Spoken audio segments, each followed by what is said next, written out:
Welcome back ناظرین. Break پہ جانے سے پہلے مسعود شریف خٹک صاحب نے کہا کہ ایک اپوائنٹمنٹ کا ایک پروسیجر ہونا چاہیے اور کمیٹیز کے سامنے پریزنٹیشن ہونی چاہیے، جو کہ بہت سے ممالک میں ہوتا ہے لیکن ہمارے ملک میں نہیں ہوتا. اور آپ نے وزیر اعظم کو سنا، انہوں نے بتایا کہ D G I S I lieutenant general Shuja Pasha کافی انٹیلیجنٹ آدمی ہے، جس وجہ سے انہیں ایکسٹینشن دی گئی. رضا رومی صاحب، کیا یہی وجہ ہے جو ایکسٹینشن دی گئی ہے جنرل پاشا کو، اور اس میں پروسیسز کیا انوالو تھے؟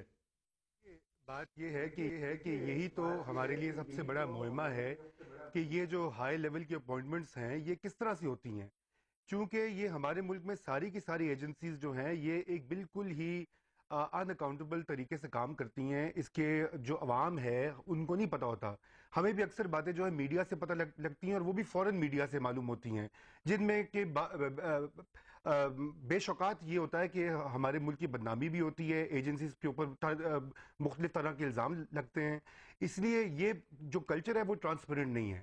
یہاں کلچر ٹرانسپیرنٹ نہیں ہے، اس میں شاید ہماری انٹیلیجنس ایجنسیز کا بھی کچھ تھوڑا بہت قصور ہوگا. ناظرین، ہم آپ کو یہاں پہ دکھاتے ہیں کہ حمید گل صاحب اور رانی صاحب کس طرح سے بتاتے ہیں کہ انہوں نے لوگوں کا مینڈیٹ اس کو سٹیل کیا، اس کی چوری کی. ایک ٹرسٹ ہے لوگوں کا، الیکٹورل ٹرسٹ، اس کو کس طرح سے وائلیٹ کیا. آئیے دیکھتے ہیں حمید گل صاحب کیسے کرائمز کا کنفیشن کرتے ہیں، اور اسد درانی صاحب.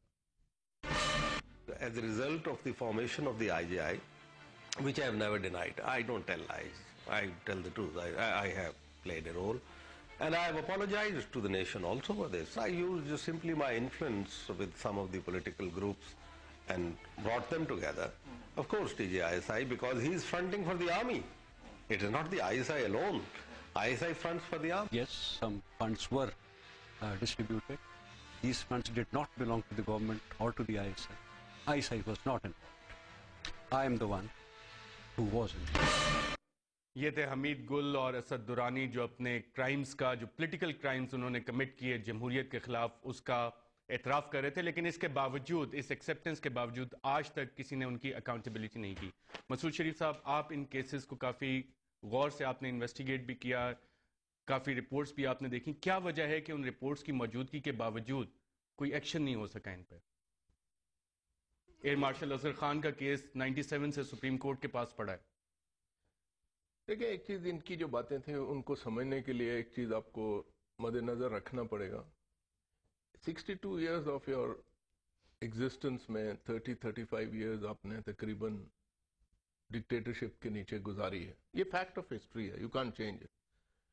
اب اس سارے میں آپ سمجھتے ہیں کہ اگر کوئی کسی قسم کا رول نہیں ہو رہا پچھلے 32-33 سال میں یا ان پورے پیریڈ میں، تو I think that will be naive. رول رہے ہیں، یہ تو آپ کے سامنے آپ نے پلے کر دیے ہیں.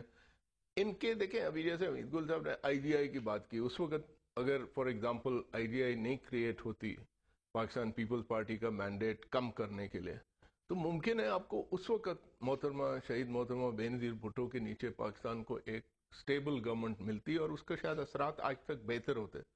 بٹ یہ چیزیں تاریخ میں ہو چکی ہوئی ہیں. ان کے اوپر سلسلہ ایک مشرف دہلی صاحب جاری ہے. مشرف کے دور میں ایم ایم اے بنی، پی ایم ایل کیو وہاں پہ دوبارہ بنی. اس کے بعد نے دیکھا کہ، اور اس کا ایکسیپٹ بھی کیا لوگوں نے کہ ہاں جی یہ ہوا ہے. آئی ایس آئی کے ہیڈ کوارٹر میں پی ایم ایل کیو کے سینیٹرز کو کھانا بھی آفیشلی دیا گیا. ہم اتنے پیچھے کیوں جاتے ہیں؟ ہم یہ جو تکلفات کا کلچر ہے ارشد، یہ اب اس کو ختم کرنا پڑے گا نا. ذرا کھل کے اور مطلب پیار سے ایز اے پاکستانی جو ہے بات کرتے ہیں کہ یہ بالکل درست فرمایا خٹک صاحب نے کہ ہمیں جو گھڑے مردے ہیں ان کو اکھیڑنے سے مطلب شاید اتنا فائدہ نہیں ہے، لیکن ہم نے سیکھنا ہے. ایگزیکٹلی. اور آج جو ہو رہا ہے، آج دیکھیں، چھوڑیں بات کہ مشرف کے دوران کیا ہوا. مشرف کبھی پاکستان آئے نہ آئے، اس کی کبھی اکاؤنٹیبلٹی ہوگی، میرے خیال ہے لوگ جانتے ہیں کہ نہیں ہوگی، بہت ان لائکلی ہے کہ ہوگی، کیونکہ آج تک کسی کی اکاؤنٹیبلٹی نہیں ہوئی یہاں پہ. اگر ہوتی ہے تو وہ دھلائی جو ہے وہ سیاستدانوں کی جاتی ہے. کبھی کبھی کوئی ڈی ایم جی کا یا سی ایس پی آفیسر جو ہے ہاتھ آ جاتا ہے، اس کی دھلائی کر دی جاتی ہے. پولیس والوں کو جو ہے معطل کر دیا جاتا ہے. بٹ ہماری ملٹری میں مطلب مجھے تو ایک کیس یاد ہے، وہ ایڈمرل منصور الحق تھے. انہوں نے کچھ 2 کروڑ روپے